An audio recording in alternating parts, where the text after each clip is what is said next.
Hello students, now in the dissolution accountancy chapter number 7. Today let's solve illustration number 9. Illustration 9 that is also an important illustration, the same kind of sum that is also given in the exercise. First of all, we read that illustration that total assets of the firm of Ammar and Akbar is 6 lakhs, in which cash is included of 40,000. Net assets of the firm are 4 lakhs. The proportion of capital and general reserve is 4:1. The capital of Ammar is excess of capital of Akbar by 80,000. The realization loss is 80,000. Firm is dissolved. Prepare dissolution account. The capital of Ammar is excess to capital of Akbar by 80,000. That means Ammar's capital is more by rupees 80,000. This is the meaning of that. First of all, here below that balance sheet is given, cash is given, other assets is given, capital is given, general reserve, liabilities that is given. Then after, net assets is equals to total assets minus total liabilities. Liabilities equals to total assets minus net assets. Total assets that is 6 lakhs. Liabilities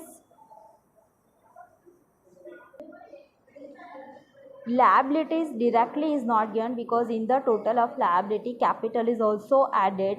So there is another formula for the liability is equals to total assets minus net assets. Total assets that is 6 lakhs and net asset that is given in the sum. Net assets of the firm are 4 lakhs. So 4 lakhs. So 2 lakhs comes. So liability comes 2 lakhs. Now we find out total assets, that is the here in this sum, this is the balance sheet after this working is given. First of all, we solve this working and then after we prepare this balance sheet, because this is the illustration, so directly solution is given. Here in this sum, what we have to find out? We have to find out opening capital of the partners. This 3 mark sum that will come in the exam.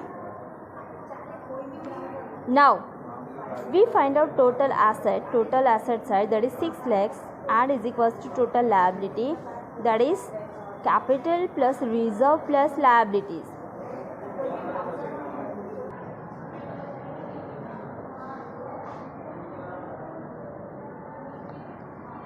Now see that a reserve that is to be distributed in between partners, right? So that is not to be added. So here only liabilities that is given, that is 2 lakhs. Right? So total of asset side, that is 6 lakhs, total of liability side, that is 2 lakhs, is equals to capital plus reserve. Capital right now we do not take. Why? Because Ammar's capital that is more by 80,000 than Akbar's capital.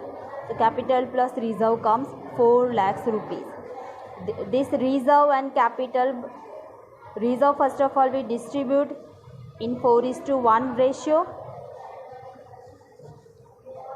but here first of all 4 lakhs multiplied by 1/5 is given, because here a reserve of rupees 4 lakhs, that is reserve and capital both is to be distributed in 4:1 ratio, right? Okay. Why 4:1? Because it is given that proportion of capital and general reserve is 4:1. So first of all we have find out how much capital reserve is there in the firm. So that is amounted to rupees 4 lakhs. 4 lakhs that is distributed in between 4:1 ratio. So reserve comes 80,000, capital comes 3,20,000, right? So now we assume Akbar's capital that is X, because we do not because here we do not know what is the capital of the Akbar. So Ammar's capital that is X plus 80,000, because Ammar's capital that is increased or more by 80,000. So now total capital is Ammar's capital plus Akbar's capital. So total capital 3,20,000 we have, right? So 3,20,000 is equals to Ammar's capital, that is X plus 80,000 plus X, so it becomes 2x plus 80,000. Transfer this over here to take in division, so X becomes 1,20,000. right? So Akbar's capital, that is 1,20,000, and Amar's capital x plus 80,000. So 1,20,000 plus 80,000 comes 2 lakhs. So this is how we can solve the illustration number 9. This is also an easy illustration plus important illustration, right? So do practice yourself. Same kind of sum is also given in the exercise, so do practice for that also, right? So see you everyone. We will meet in the next video.